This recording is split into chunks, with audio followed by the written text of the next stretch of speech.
Fact number, I want to say 5. Fact number 4.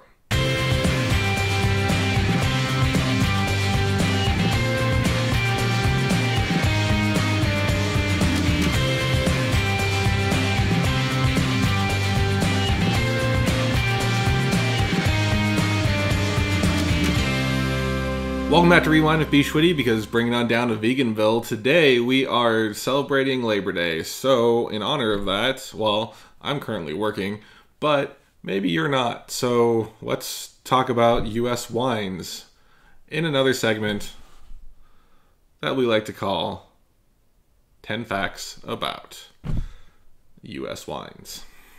All right, so fact number 1, all 50 states in the United States of America produce and grow wine. Well, grow grapes that eventually become wine. Now, in smaller states or less hospitable states to grape growing, like maybe Alaska or Hawaii, there's considerably less wine made there, but all 50 states do both grow grapes and make wine. Some states will truck in grapes from other states or use the ones that they grow themselves. Who knows? Well, I do, because that's what we're talking about. Fact number 2. California produces about 89% of this country's wines. There's a lot of grape growing regions and winemaking regions in California. Basically the entire state, well, entire western half of the state, like 3/4 of the state makes wine, depending on where you are, and then the other half, or 4th or 3rd or whatever, grows weed. It's California. It's the West Coast. Fact number 3. The United States of America is the fourth largest wine producing country in the world, and that is behind only France, Spain, and Italy. Fact number 4. While U.S. wine is made mostly from the European species of grapes, we brought in a lot of grapes from Europe that we now grow here, which is Vitis vinifera, also don't speak Latin. Some East Coast producers, and this is where you'll generally find it, will produce grapes from American, or not American, but the Americas, this continent, this native species of grapes, including Vitis estivalis, Vitis labrusca, and Vitis vulpina, which is interesting. I've never gotten to try these wines yet. In fact, someone bought me a bottle and then drank it. So, thanks, Speedy. But one day I will get to try grapes made from, or wine made from the Norton grape varietal, which sounds interesting. Yeah, hopefully I get to tour the East Coast sometime and try these interesting wines. All right, fact number 5. If a vintage is stated on the bottle of wine that you're drinking from America, 95% of the grapes in that bottle, or in that went into that wine, is from that harvest. It's cut and dry. Number 6, going off the same idea, if a varietal is stated on the bottle, like Zinfandel or Chardonnay or what have you, 75% of the wine in the bottle has to be from that varietal. Now, that does sound confusing, because what's that other quarter of the wine made up of? Well, it's at least 75%. So it could be 100%, it could just be 75%, it could be 80%. Sometimes they'll tell you, sometimes they won't. It doesn't really change the thing. Ignorance is bliss.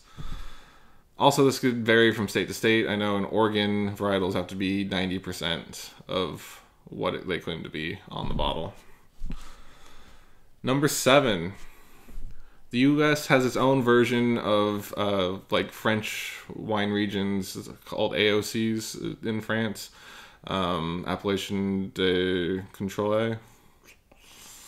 But in America, we call them American Viticulture Areas, or AVAs.